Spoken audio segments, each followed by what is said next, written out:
बिस्मिल्लाहिर्रहमानिर्रहीम, अस्सलाम वालेकुम, welcome back to my YouTube channel Itsam's biology. Dear students, आपको पता है कि हमने एफएससी लेक्चर सीरीज़ में चैप्टर नंबर 7 को स्टार्ट किया हुआ था, किंगडम प्रोटिस्टा को, और इससे प्रीवियस जो वीडियो है उसके अंदर मैंने आपको प्लांट लाइक प्रोटिस्ट के बारे में बताया था। और आज की हमारी इस वीडियो के अंदर हम फंगस लाइक प्रोटिस्ट के बारे में बात करेंगे। हम देखेंगे कि कुछ ऐसे ऑर्गेनिज्म भी हैं जो बिल्कुल फंजाई की तरह दिखते हैं, उनके कुछ करैक्टर फंजाई की तरह के भी हैं, लेकिन वो कौन से करैक्टर हैं जिनकी वजह से उनको किंगडम फंजाई से निकाल कर किंगडम प्रोटिस्टा के अंदर जो है वो रख दिया गया। तो देखते हैं हम प्रोटिस्ट। आपको पता है कि it's a phylum of exclusion, यानी कि जो किसी का नहीं होगा उसको किसके अंदर डाल देंगे, फाइलम प्रोटिस्टा के अंदर डाल देंगे या किंगडम प्रोटिस्टा के अंदर डाल देंगे। उसमें आपके पास जो है डियर स्टूडेंट्स, इसमें सिमिलैरिटीज़ कौन सी थी, ये जो प्रोटिस्ट हैं इनकी फंजाई की तरह की सिमिलैरिटीज़ कौन सी, उसमें पहले नंबर पर आता है हेटरोट्रॉफिक, कि ये जो प्रोटिस्ट हैं लाइक आपके पास slime mould and water mould, ये भी हेटरोट्रॉफिक हैं as the fungi is heterotrophic. और इस तरह से इसमें जो दूसरा करैक्टर है कि यहाँ पर भी हाइफी देखने को मिले हैं, और हाइफी किसका करैक्टर है डियर स्टूडेंट्स, हाइफी फंजाई का ही करैक्टर है। जो सिमिलैरिटीज़ थी वो तो थी ये दो। अब डिफरेंसेस कौन कौन से थे जिसकी बुनियाद पर इनको अलग से जो है वो रख दिया गया। सबसे पहले कि यहाँ पर सेंट्रियोल देखे गए हैं, लेकिन आपने फंजाई के अंदर ये क्लियर कट बात पड़ी है कि वहाँ पर सेंट्रियोल प्रेजेंट नहीं होते।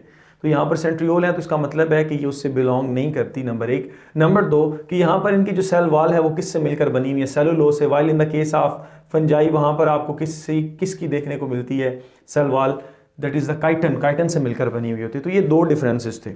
उसके बाद हमने बात करनी है कि इसकी जो फर्दर दो रिप्रेजेंटेटिव ऑर्गेनिज्म है जो इनके टैक्सॉन है उनके बारे में। उसमें पहले नंबर पर आता है मिक्सोमाइकोटा जिसमें हम बात करेंगे स्लाइम मोल्ड की, और दूसरे नंबर पर आता है ओमाइकोटा जिसमें हम बात करेंगे वाटर मोल्ड की। जो आपके पास स्लाइम मोल्ड है इसकी जो फीडिंग स्टेज होती है वो प्लाज्मोडियम होती है। प्लाज्मोडियम बेसिकली है क्या? प्लाज्मोडियम आपके पास एक ऐसा एग्रीगेट होता है सेल्स का, multinucleate mass of cell, जो कि एक्सटेंड कर सकता है, जिसका डायमीटर हो सकता है कितना 30 सेंटीमीटर तक।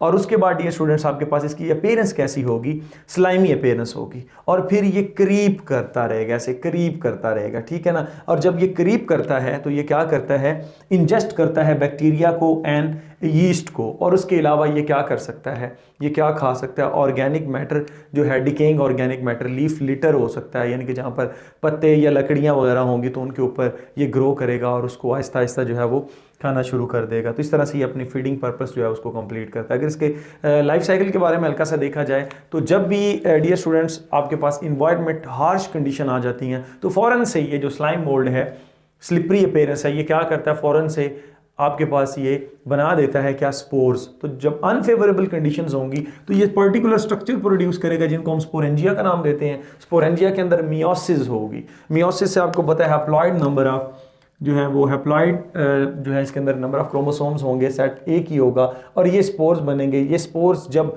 फेवरेबल कंडीशंस आएंगे दोबारा से जर्मिनेट करेंगे तो ये क्या बनाते हैं, बाईफ्लेजिलेटेड अमीबॉइड या फिर स्वार्म सेल्स बनाते हैं जो कि हैप्लॉइड इन नेचर होते हैं। अब ये आपस में फ्यूज करेंगे। मैंने यहाँ पे वर्ड फर्टिलाइजेशन लिखा हुआ है। बेसिकली फर्टिलाइजेशन यहाँ पर just in for the sake of fusion को समझने के लिए मैं आपको बता रहा हूँ कि इसमें एक सेल, एक स्वार्म सेल या एक अमीबॉइड सेल दूसरे अमीबॉइड सेल के साथ जब फ्यूज करता है तो नंबर ऑफ क्रोमोसोम दोबारा से 2n हो जाते हैं, और यहाँ पर ये जाइगोट की फॉर्मेशन होती है। ये जाइगोट फिर दोबारा से इसके अंदर माइटोसिस होती रहती है और ये प्लाज्मोडियल स्टेज बना देता है। और ये प्लाज्मोडियम स्टेज के अंदर जितने भी न्यूक्लियस हैं वो क्या होंगे, 2n। तो इसका मतलब है कि यहाँ पर क्या हो रही है, माइटोसिस होती है। तो ये एग्रीगेट ऑफ सेल्स बना देगा, इसको हम क्या बोलते हैं, प्लाज्मोडियम।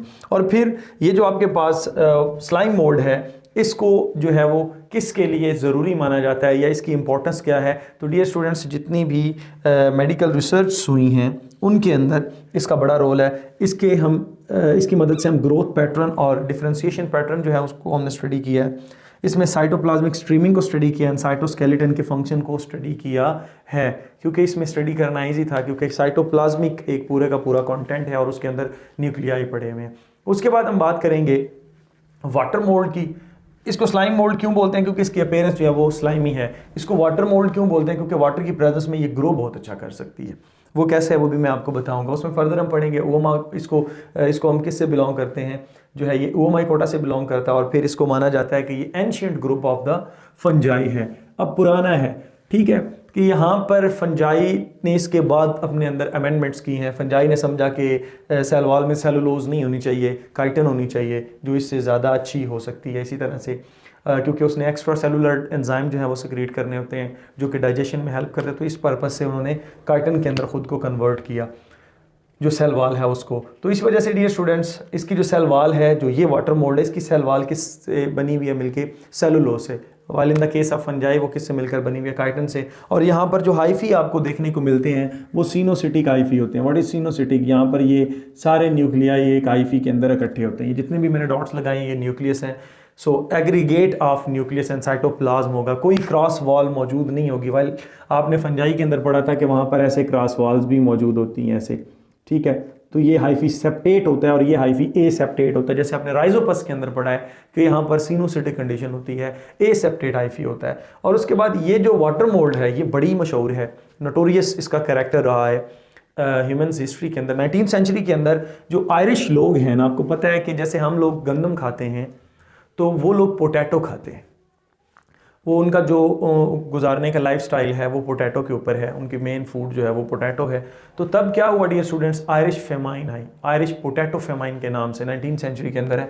अब हुआ क्या, एक पर्टिकुलर इसमें स्पीशी है फाइटोफथोरा इन्फेस्टोन, ठीक है। इसने क्या किया, इसने लेट ब्लाइट काज कर दी किसके अंदर? पोटैटो के अंदर। अब उसमें होता क्या था कि जो लीफ की लोअर एपिडर्मिस है, ये देखें, उसके ऊपर स्पोरेंजियोफोर लगते थे और इन स्पोरेंजियोफोर के ऊपर क्या लग जाते थे? स्पोरेंजिया लग जाते थे। और स्पोरेंजिया में फिर फर्दर क्या प्रोड्यूस होने? स्पोर प्रोड्यूस होने। और वो स्पोर जो है वो फर्दर आगे दूसरे जो फील्ड थी उसके ऊपर अटैक कर देते होते थे। और इस तरह से पूरे के पूरे जो पोटैटो थे वो उनके खेतों के खेत जो हैं वो तबाह हो गए। और इस वजह से हम कहते हैं कि इसने आयरिश फेमाइन जो है वो काज की थी 19th सेंचुरी के अंदर, जिसमें बहुत सारे लोग जो हैं वो उनकी डेथ हुई थी। कहा जाता है कि मिलियंस ऑफ पीपल जो है उनकी डेथ हुई थी। तो उसके बाद डियर स्टूडेंट्स बात यह है कि ये जो आपके पास स्लाइम मोल्ड है या वाटर मोल्ड है, इनको रखा गया है कि इसके अंदर किंगडम प्रोटिस्टा के अंदर और फंजाई से निकाल लिया गया। लेकिन आजकल में इन दोनों को जब फर्दर स्टडी किया गया, इनका जो मॉलिक्यूलर सीक्वेंसिंग की गई, तो जो आपके पास जो वाटर मोल्ड है इसको फिर से दोबारा से कैटेगराइज करके फंजाई के एंशिएंट ग्रुप के अंदर रख दिया गया। तो जब भी हम फंजाई पढ़ते हैं तो हम स्टार्ट ही कहाँ से करते हैं? ओमाइकोटा से, यानी कि हम फाइटोफथोरा इन्फेस्टॉन और वाटर मोल्ड से स्टार्ट करते हैं। सो आई होप कि आपको ये अच्छा लगा होगा मेरा lecture. Stay connected. Thank you and अल्लाह हाफिज़।